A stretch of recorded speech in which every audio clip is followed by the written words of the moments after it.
Oh.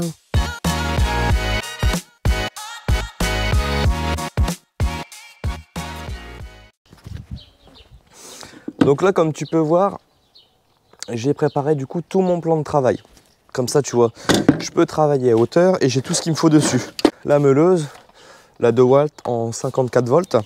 La mini-meuleuse de chez Wurth, tu vois, pour les toutes petites coupes, etc. C'est super pratique et surtout tu es à l'aise parce que tu peux la tenir à une main sans problème, sans qu'elle parte, etc. Tu la maintiens bien. Équerre et mes pierres. Alors, je vais démarrer mes pierres et je vais t'expliquer du coup comment je vais procéder, comment je vais démarrer. Donc là, comme là-bas, j'ai mon petit angle au niveau de mon ouverture. Je vais avoir un angle sortant. Je ne vais pas mettre de profilé sur ces pierres-là. Ça irait pas forcément avec la pierre. Je pense que ça serait pas super joli. Du coup, je vais devoir faire un biseau. Donc, qu'est-ce qu'un biseau? Un biseau, c'est deux angles qui se rencontrent comme ça, qui sont, eux, à 45. Mais ce qu'il y a, c'est que comme c'est sur de la pierre, je ne vais pas pouvoir faire mon biseau n'importe où. C'est-à-dire que je ne vais pas pouvoir commencer à couper là, prendre ce bout-là, le coller, faire mon biseau ici, et reprendre une autre chute, et repartir avec un biseau. Parce que comme tu peux le voir, la pierre, elle est super structurée. Donc si je fais pas le biseau au même endroit, eh ben, je vais me retrouver avec un biseau, et en fait avec un côté plus gros, un côté moins gros, etc. etc. Et du coup, ça va pas être joli. Donc pour procéder à mon biseau, je vais devoir me couper la pierre et garder les deux mêmes parties pour le même rang, pour que les deux se suivent comme ça. Mais écoute, on va en faire un ensemble, je vais t'expliquer, je vais te montrer, tu verras, c'est pas compliqué du tout. J'ai un retour de parpaing qui fait 20. Donc je peux pas me dire je vais mettre minimum, je vais mettre 20 partout. Parce qu'en fait, sinon je vais plus être décalé entre chaque rang. Tu vois, si je mets à chaque fois, je démarre avec un bout entier, que je démarre à 20 là, et que je reprends ma chute et que je continue, je vais pas être croisé, ça va pas être top et ça va se voir. Donc ce qu'il faut que je fasse, à la rigueur, pour le premier bout, je peux me mettre à peu près à 20. Et après, bah, il va falloir un peu varier, changer les mesures. Donc là, je vais me mettre à 21. Je me fais un repère. Ensuite, j'utilise mon équerre pour pouvoir prolonger mon trait. Ici, on a un retour de mur, le parpaing, lui, il fait 20 cm. Donc, il faut que je fasse au minimum 20 cm, plus l'épaisseur de la pierre, qui elle fait à peu près 2 cm. Donc on va faire au moins ça, mais il ne faut pas que je fasse tout le temps le même.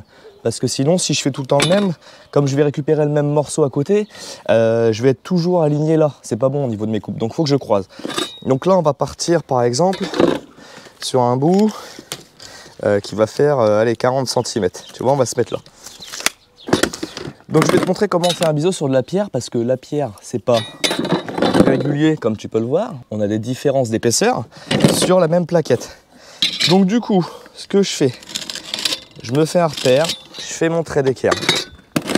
À partir de ce trait là, je vais couper du coup à la disqueuse la pierre en deux et je vais garder ces deux parties pour qu'elles aillent au même endroit. Pourquoi il faut garder les deux au même endroit? Parce que comme la pierre elle est irrégulière au niveau d'ici, il faut que ma coupe et mon biseau, donc mon biseau, ce que je vais faire, c'est, là je vais la couper déjà comme ça, et ensuite de là, tu vois, je la coupe comme ça, de là je vais refaire une coupe comme ça et une coupe comme ça sur toute la hauteur, pour qu'une fois que je réunisse mes deux morceaux, clac, on ait un angle nickel. Et c'est pour ça qu'il faut garder le même morceau pour avoir le départ. Donc là je vais faire tout le truc chiant, c'est-à-dire que je vais me préparer une bonne paire de coupes comme ça au moins je serai tranquille. Je vais pouvoir après me mettre à coller sans devoir m'arrêter, faire une coupe à chaque fois en biseau, etc. Parce que c'est une chose qui est un peu long à faire. Donc on va prendre le temps de la faire tout de suite. Donc première étape, je coupe déjà d'équerre ma pierre. Elle est coupée. Et donc je vais pouvoir faire comme je t'ai dit, faire mon biseau à 45 en coupant tout le long comme ça. Et avant de faire ce biseau là, ce qu'il faut que je fasse, c'est que je regarde quel point est le plus épais. Parce que mes 45, je peux pas venir faire ma coupe comme ça au niveau ici du bord. Parce que si je prends mes différentes épaisseurs, après je vais me retrouver avec un petit joint. Donc il faut que je trouve le morceau le plus épais, tu vois, qui est ici. Et ici, ça va être mon point de départ, si tu veux, pour ma coupe à 45. Que je vais devoir mordre un petit peu sur ce que j'ai déjà coupé. Parce que comme mon disque là, tu vois, il va partir à 45 comme ça. Et bien en arrivant là, hop, hop, hop, tu vois, il va venir un petit peu prendre ici. Mais c'est normal. Une fois que la jonction des deux sera faite, tu vas voir, ça va être nickel. Je sais pas si j'arrive à bien m'exprimer comme ça, mais j'espère que tu auras compris.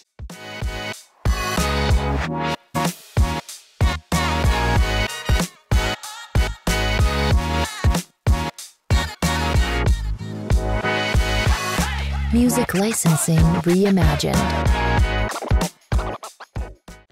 Si je me mets du coup à 45, là ici, moi je fais toujours un peu plus que 45 pour pas être embêté. Donc là, si je me colle vraiment, on n'est pas d'équerre.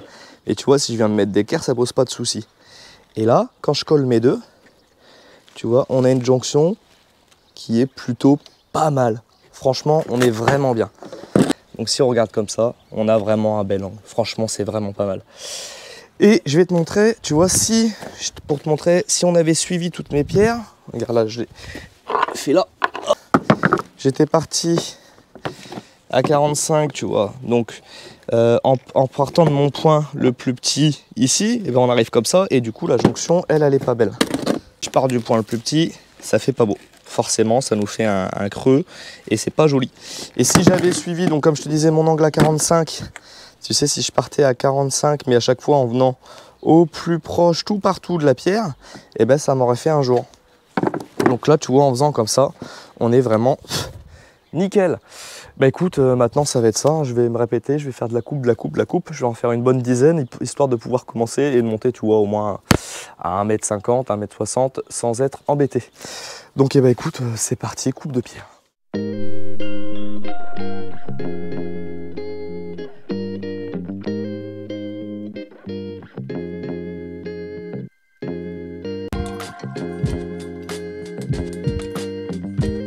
Bon allez, maintenant c'est parti. Comme tu as vu, j'ai fait toutes mes coupes en biseau, donc j'en ai fait 11. Comme ça, je suis tranquille déjà sur une certaine hauteur. De toute façon, je compte pas finir aujourd'hui. Comme je t'ai dit, après, je m'occupe des enfants. Mais là, je vais pouvoir maintenant coller. Ça va être plus sympa parce que ça va avancer un petit peu. Donc, bébé, écoute, là, j'utilise de la colle. Alors, j'utilise là, c'est de la Mapei. Pourquoi? Parce que le fournisseur où j'étais n'avait que ça. Donc, j'ai pris ce qu'il y avait. On est sur une C2. Alors, on est sur une colle qui est beaucoup trop technique pour... Enfin, beaucoup trop... qui est trop technique, j'aurais pu prendre beaucoup moins technique, sauf que le vendeur n'a pas trop écouté mes attentes, mais c'est pas grave. Voilà, au moins j'ai ce qu'il faut, ça collera bien, il n'y a pas de souci. Donc là, je me prépare un petit peu de colle. Je la fais. Pour ça, j'utilise donc toujours ce type de seau en caoutchouc. Je trouve que c'est super pratique. Parce que ça se nettoie bien, ça se porte bien aussi, c'est assez souple, donc ça c'est plutôt cool.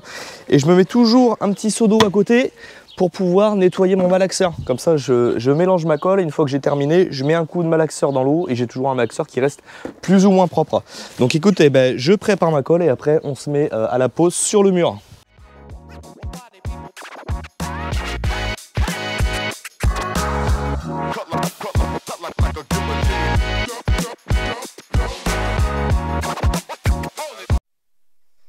Bon, ça y est, tu vois, la colle est prête. On l'a laissé un petit peu prendre, tu vois, 5-10 minutes.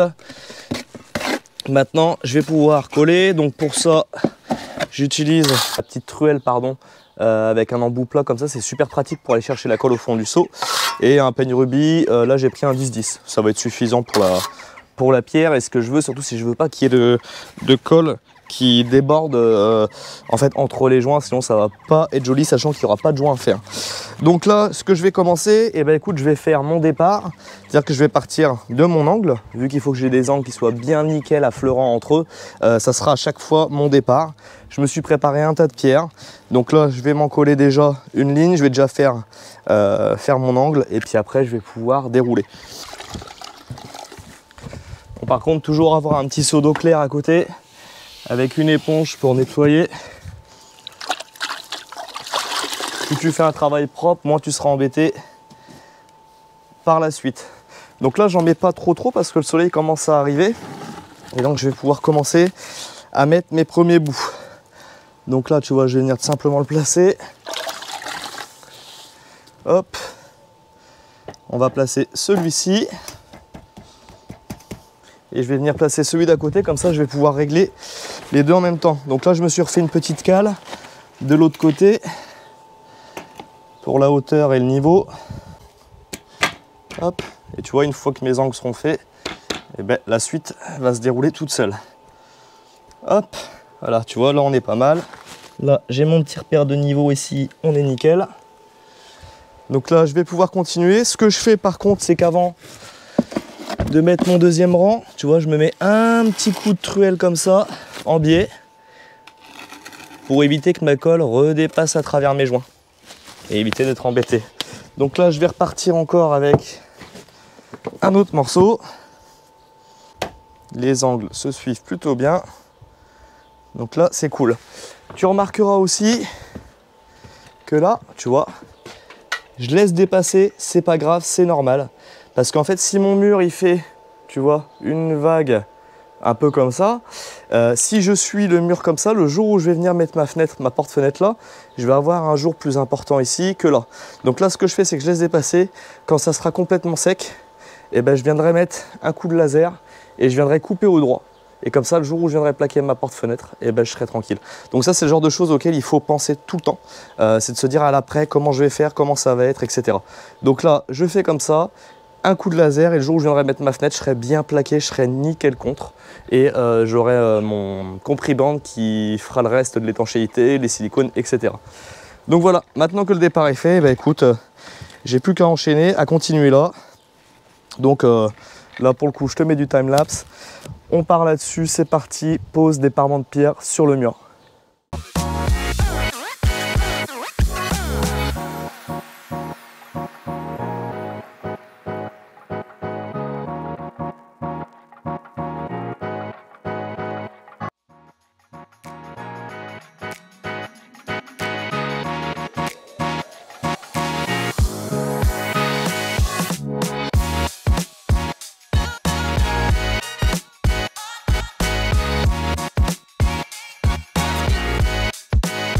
Music licensing reimagined.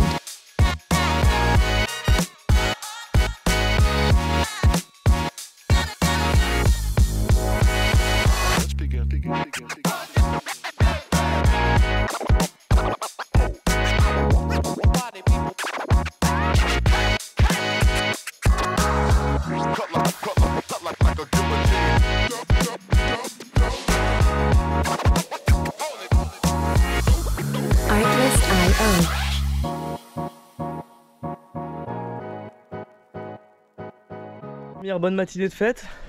Donc tu vois, comme je te l'ai dit, une fois que tu as préparé toutes tes découpes, ça va super vite, ça se pose bien, il n'y a pas besoin de régler pile poil, il n'y a pas de croisillon à mettre, donc forcément tu gagnes du temps. Donc tu vois, mes biseaux, je suis content, c'est plutôt propre. Il y a des petits endroits, il y a des petits jours, donc je vais voir, peut-être je ferai du joint couleur sable, juste pour les angles, histoire de les rattraper un petit peu, parce que on voit le fond noir, donc forcément ça se voit un peu plus. Mais l'ensemble est juste génial. Et là, ici, si tu te poses la question, j'ai fait aussi dépasser là. Donc c'est exprès. Donc tu vois, on dépasse de pas mal. Hein. J'ai pris par rapport à mon premier bout et puis j'ai suivi à peu près la même chose. Mais c'est parce que ici, je vais refaire du parement là. Donc je laisse dépasser. Et le jour où je ferai mon parement ici, et ben, je viendrai recouper droit et faire un biseau dans l'angle pour faire le même style que de l'autre côté. Donc c'est vraiment cool, je suis content. Bon là il y a le plastique, on se rend pas trop compte hein, mais non l'ensemble va être vraiment top, je pense et j'espère. Donc ma règle, tu vois, elle a pas bougé, je pourrais la retirer demain ou même tout à l'heure si j'en ai envie. Une fois que la colle a fait sa prise, ça tiendra tout. Donc j'ai enfin récupéré mes pierres qui me manquaient pour pouvoir finir ce mur. Donc ça c'est une super bonne chose, je vais pouvoir continuer les pierres. Mais avant ça, j'ai même réussi à récupérer une lame qui me manquait. Donc tu sais, celle pour finir le long du bâtiment comme je t'avais expliqué dans les anciennes, dans les vidéos précédentes. Donc là c'est cool, je vais pouvoir finir ça. Donc comme tu vois, ma règle est toujours en place. Elle maintient toujours le niveau, mais je voulais te montrer un petit peu comment faire pour te montrer un petit peu la simplicité. Donc tu vois, tu as tes petits, on va appeler ça des Viking Guards même si c'est pas cela, mais donc ces petits lèvres là, hop, tu cliques dessus à l'arrière, tu descends, là, tu as juste à le retirer, tu fais pareil de l'autre côté, hop. Donc là la règle elle tient toute seule parce que forcément il doit y avoir un petit peu de colle à carrelage dessus, mais tu tires dessus, hop, et ça y est, c'est retiré. Donc la règle falloir que je la nettoie et que je la gratte parce qu'elle est un peu sale. C'est que tu vois, maintenant moi j'ai une bonne base ici. Et du coup la première chose que je vais faire, je vais pas continuer mes pierres. Là je vais mettre ma lame de bois. Au moins si je la mets maintenant, je serai moins embêté pour la mettre après. Parce qu'une fois qu'il y aura les pierres, ça sera beaucoup plus compliqué pour pouvoir la glisser. Sachant qu'il n'y a pas beaucoup non plus à mettre, tu vois. Donc ce que je vais faire, là je vais aller préparer ma lame tout de suite. Et je vais venir la fixer. Alors moi pour la fixer, je vais te montrer comment je vais faire. Sachant qu'il me reste pas beaucoup d'écart ici, je vais pas pouvoir utiliser le système du coup Fixego Jouplast vraiment jusqu'au bout du système. En fait moi je vais t'expliquer comment normalement il faudrait que tu fixes la dernière lame, mais moi la mienne là je vais la fixer d'une autre façon. Je vais me permettre de mettre une vis ici, tu vois, le long du mur, parce que je m'en fiche, la vis après sera cachée par la retombée de la pierre. Donc ça c'est pas un problème. Donc là je vais venir mettre tout mon petit système, je vais faire ma lame et je vais te montrer comment je vais faire pour la fixer.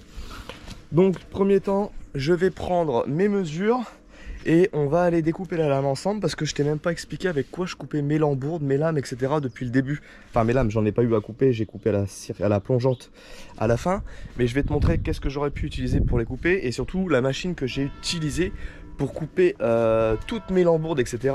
J'avais qu'une caméra à ce moment-là, donc c'était compliqué pour moi de jouer sur les deux plans. J'aurais peut-être pu, mais là je vais pouvoir me permettre de te la montrer. Tu verras, c'est encore une belle machine jaune et noire. Bon allez, je prends les mesures et on va couper ça. Et ben voilà la scie que je vais utiliser. Donc, comme tu t'en doutes, du jaune et noir, du DeWalt. Et là, en fait, on est sur une scie radiale qui a deux fonctions. Donc elle fait et scie radiale, tu vois, d'équerre, tu peux la mettre à 45, et elle fait aussi en fait, tu vois, quand tu la bloques ici avec le petit bouton, elle te fait aussi scie sur table. En fait tu refais sortir ta lame et tu peux passer tes panneaux de bois, tes lames en fait en les faisant glisser dessus. Donc ça c'est super pratique pour moi, ça fait 2 en 1, sachant que c'est pas une bécane que je vais me servir souvent. Et ben au moins j'ai les deux, tu vois, je vais pas acheter et une scie sur table et une scie radiale. Là on a les deux d'un coup et ça c'est plutôt cool. Donc là, je vais pouvoir justement utiliser en plus les deux modes. Donc ça, c'est génial. En premier temps, je coupe ma lame à 424,5 de long. Et ensuite, il va falloir que je la redéligne, tu vois, que je laisse une petite lichette de 3 cm et le grand bout de 158. Donc là, je vais déjà le couper sur les 425 pour être tranquille, pour avoir un peu moins de longueur à couper. Et puis ensuite, eh ben, je vais pouvoir la déligner sur la table. Donc écoute, je m'occupe de ça, tu verras, ça va être super rapide, super simple. Donc bah, écoute, c'est parti. Je vais montrer aussi un point important qui est pas mal avec celle-ci. En fait, elle n'est pas fournie avec un laser. Tu vois, tu n'as pas de laser pour guider, mais tu as une lumière. Et en fait, tu verras, la lumière, c'est encore plus fiable que le laser. Tout simplement parce qu'en fait, la lumière, tu vois, elle représente l'ombre de ta lame. Donc ça, c'est quelque chose qui, contrairement à un laser, ne peut pas être déréglé. Tu vois, tu auras toujours ta lame, tu auras toujours l'ombre qui sera toujours au même endroit. Et en fait, cette ombre-là, eh ben, tu vois, elle te permet de pouvoir te donner ton épaisseur de lame et en fait te dire où est-ce que tu vas couper. Et du coup, là, en fait, tu ne peux que être précis, en fait. Je vais la régler, tu vois, et quand je descends ma lame, ben, tu vois, elle suit l'ombre. Donc, tu peux pas te tromper, c'est impossible. Donc là, tu verras, on va faire la coupe.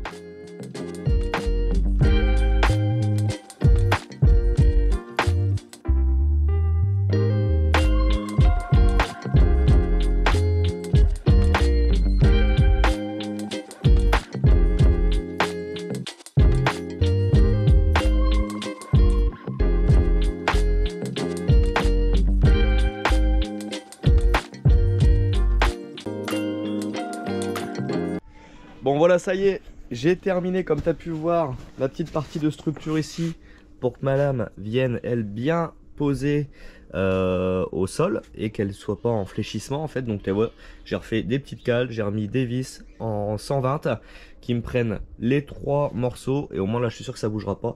Je rajouterai des petites cales en dessous par la suite. Donc je finis ce petit bout là et après par la suite j'aurai certainement encore un petit bout à mettre là. Mais avant de mettre ce petit bout, je pense que je vais voir un peu comment la future porte-fenêtre viendra ici. Donc je vais garder la lame, il me reste encore la chute tu vois de ça, qui sera suffisant pour venir finir ici. Donc je sais que j'aurai encore un bout de lame à mettre dans un prochain temps, mais ça je verrai au moment où je referai cette partie là. Pour l'instant c'est pas bien grave s'il n'y a pas ce petit bout. Donc eh ben écoute, là je vais me lancer du coup avec mon système Fixego, on va recommencer. Donc là c'est mes petites cales de départ. Donc normalement tu peux venir en fait finir ta dernière lame en mettant, comme je t'avais montré dans une des premières vidéos, un bout hop comme ça au sol et l'autre bout qui vient se fixer comme ça sur ta lame. Et en fait les deux rentrent l'un dans l'autre comme ça. Là par contre ici j'ai pas assez de profondeur pour le faire, donc c'est pas grave. Comme je t'ai expliqué, là je vais me mettre mon petit bout de Fixego dessus, me recouper à mon petit bout. Tu vois, je vais me faire quelque chose à peu près on va dire comme ça. Tu vois, que ça vienne vraiment en dessous, que ça soit pris, que ça puisse venir se glisser. Et après je remettrai une vis sur le fond pour être sûr tout simplement que elle ne vienne pas à se relever. Même s'il y aura le mur dessus, on va éviter de créer des problèmes par la suite. Donc là je prépare ça sur toute ma longueur. Là ici je vais pouvoir les mettre entiers parce que comme je t'ai expliqué, plus tard j'aurai une lame qui viendra se reglisser en dessous. Donc là je peux les mettre entiers là-bas, il n'y a aucun souci. Il y a juste ici où il va falloir que je fasse ce petit système où je recoupe ces petits taquets là. Donc pour ça moi je vais utiliser ça, ma mini meuleuse pour faire ce genre de petits travaux, c'est juste top. Et dessus tu vois chez Wurth ils te font des disques multimatériaux, donc avec ça tu peux couper du plastique et du bois. Donc ça c'est plutôt top, tu vois, c'est super maniable, ça va bien se couper et au moins je serai tranquille. Donc j'attaque cette partie là, je fixe ma lame et puis je vais pouvoir enfin continuer mes pierres.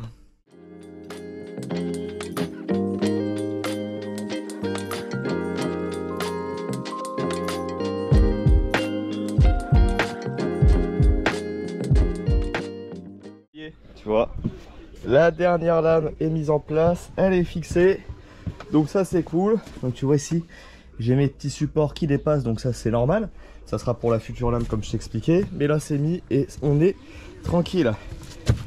Maintenant ce que je vais faire, déjà ce que j'ai fait c'est que je vais aller rechercher des chaussures de sécu, parce que là je vais couper la pierre etc et on rigole pas. Pour le bois il n'y a pas trop de soucis, pour la pierre c'est autre chose, un petit bout de pierre qui me tombe sur le bout du pied, je peux pas aller travailler lundi. Donc voilà, important la sécurité pour le coup. Donc écoute, je répète la même étape. Là tu vois, je vais ma pierre qui va venir en bas et j'ai encore des angles à faire. Donc je recommence, je reprépare mon angle ici, tous mes angles là, et après je vais pouvoir commencer à coller mes pierres. Donc ça y est, ça sent la fin et ça c'est plutôt bon. Donc écoute, je prépare ça, les angles, et après on se reprend, je colle les derniers bouts de pierre.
Toutes les pièces sont terminées d'être collées, donc ça c'est plutôt cool. On arrive vraiment à voir ce que ça va donner en fait là au final, et c'est plutôt sympa. Je suis vraiment bien content du résultat. Les pierres rendent super bien. Donc maintenant je te disais, il me restait encore quelques étapes. Donc l'étape ça va être de remettre les tuiles de rive du coup qui sont ici, mais avant de les remettre il va falloir que je mette, tu vois ici, quelque chose pour compenser un petit peu toute l'épaisseur en fait de la pierre, parce que sinon quand je vais venir visser mes planches de rive, elles risquent de se mettre en biais. Ça n'aurait pas été très grave, mais bon. Du coup, il me restait des plaintes de cuisine. Donc tu vois, j'ai pris tout simplement ça, je me suis vraiment pas embêté. Ça sera juste du provisoire encore une fois. Le jour où je referai la cuisine d'été, et je redémonterai cette partie là et je referai de toute façon ici, tu vois, le chevron là proprement. Donc je vais mettre ça pour compenser, et puis après tout simplement je vais venir revisser mes tuiles de rive dessus. Mais tu vois comment elles sont là-bas, je sais pas si tu arrives à te rendre compte. Elles sont vraiment pas bien mises quoi, t'as un passage d'eau qui se fait qui est énorme dessus. Donc voilà, tant pis. Donc c'est bon, moi j'attaque ça, comme ça je pourrais finir cette partie là, commencer à remballer un peu. Il me restera encore 2 petites choses après à faire et ça sera terminé.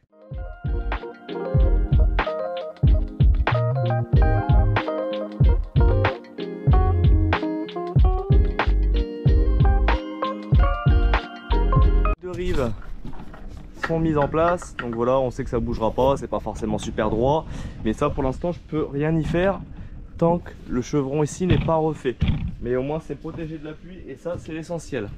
Donc maintenant je vais repasser mon éclairage ici que j'ai repéré où était le trou, donc logiquement on devrait bien tomber, et je vais devoir faire mes petits trous pour pouvoir accrocher ma platine là, mon embase, où l'éclairage va venir dessus.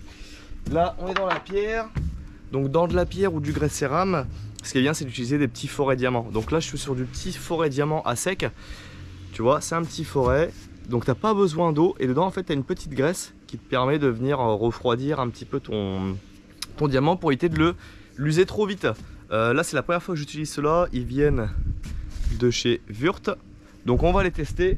Alors ça c'est mieux que les petites mèches diamants où tu dois asperger à l'eau, que tu vas acheter sur Amazon ou même chez les fournisseurs. Sincèrement ça dure jamais bien longtemps, tu fais 3-4 trous avec, après c'est foutu. Donc ça là je vais faire quelques trous, mais on pourra pas se rendre compte vraiment de ce que ça donne, mais on pourra en reparler plus tard et je pourrais te dire si vraiment ça tient le coup ou pas. Donc cela, ce qui est bien, c'est que tu vois, tu as des embases, tu viens les mettre directement sur ta meuleuse. Ça tu peux faire tes trous avec ta meuleuse, donc c'est plus rapide. C'est des mèches qui peuvent tourner quand même assez vite, donc ça c'est super. Donc écoute,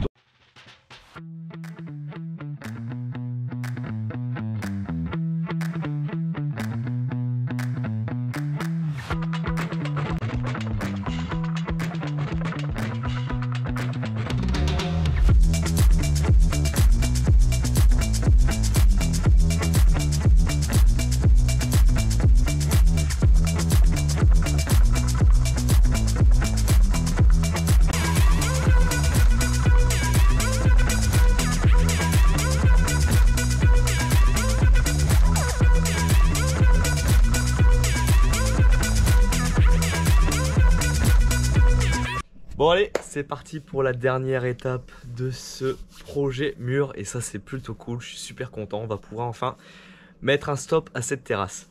Donc là il me reste plus qu'à faire, c'est à découper du coup mes pierres. Comme je t'avais dit, je fais exprès de les laisser dépasser, comme ça si mon mur lui n'est pas droit, et ben en fait j'aurai juste à remettre un coup de disqueuse à la fin pour me faire quelque chose d'aplomb. Comme ça le jour où je vais venir poser ma porte-fenêtre ici en applique, et ben je suis sûr d'être bien régulier, parce que si je suivais le mur et que le mur il fait un peu la banane, comme moi je le savais déjà d'avance qu'il la faisait, et ben ça aurait pas été beau, j'aurais eu un jour là, ça aurait pas été sympa avec un joint de finition, un silicone ou autre, ça aurait été pas joli du tout. Donc là ce que j'ai fait, je me suis trouvé mon repère là où mon mur ressort le plus à l'arrière, et maintenant que mon repère est fait, et ben je vais aligner tout simplement mon laser dessus. Donc là je trouve un endroit où le laser se cale bien d'aplomb. Mon repère ici est fait, mon laser est dessus, et là je suis bien droit. Le laser est tiré jusqu'en haut. Donc ce que je vais faire, c'est que je vais découper et j'aurai plus qu'à suivre tout simplement mon laser. Je vais peut-être me faire un repère au crayon, au cas où avec la meuleuse je mette un peu la main devant ça soit, et que le laser ne se voit plus. Donc là tout simplement un petit coup de trait de crayon partout. Et puis après je découpe au droit. Et là on peut être sûr d'avoir un travail nickel, et le jour où je viendrai poser la porte-fenêtre, je serai parfait. Donc je me mets là-dessus, je coupe ça, et ça sera super.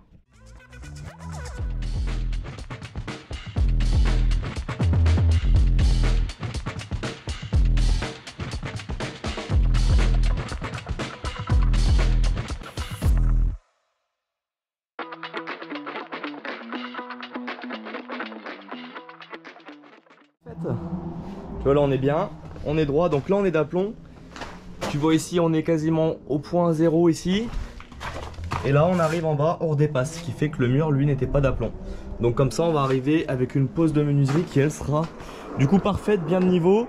Et on n'aura pas un joint plus épais ici que là. Donc ça, c'est cool. Ah. Salut. Donc, eh ben, une bonne chose de faite, comme je t'ai dit. Maintenant, on va finir, on fera une fin sur le projet.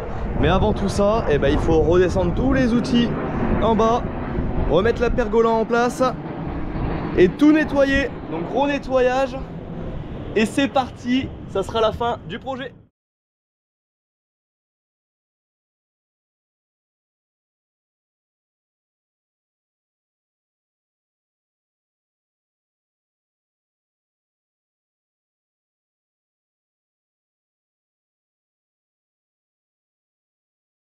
Le projet terrasse est enfin terminé.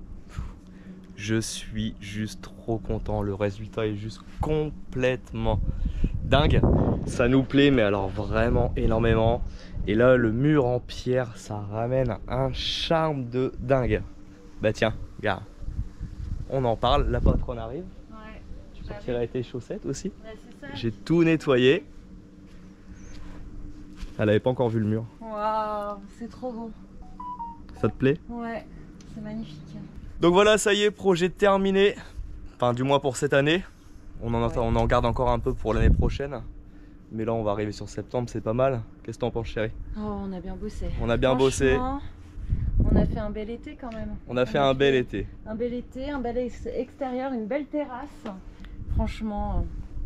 On a pu en profiter un peu aussi, c'est ça qui est important. Carrément, on en a profité, on a déjà fait pas mal de petits apéros ici, t'imagines bien. On a profité aussi du jacuzzi. Les plantes, on est content parce qu'elles tiennent bien. On les arrose un peu de temps en temps, mais voilà. Le mur ramène vraiment une touche finale. Une touche finale de dingue, ça éclaircit, ça, voilà, on a pu l'ensemble avec les parpaings, etc. C'est trop beau. C'est trop beau. Donc voilà, on va arrêter sur cette note-là. C'est la fin du projet terrasse. Prochainement, dans les prochains épisodes, du coup, on rattaque l'intérieur de la maison. On te dit pas quoi. Tu verras, du coup, faudra être là dimanche prochain. Et tu sauras par quelle pièce on va attaquer. Pas une petite pièce, une chose qu'on n'a encore pas vue sur la chaîne. Non. Donc reste bien concentré, ça risque d'être sympa. Donc voilà, on termine cet épisode. On va te laisser en image de la terrasse. Et sur ce, on te dit à dimanche prochain. À bientôt. Salut.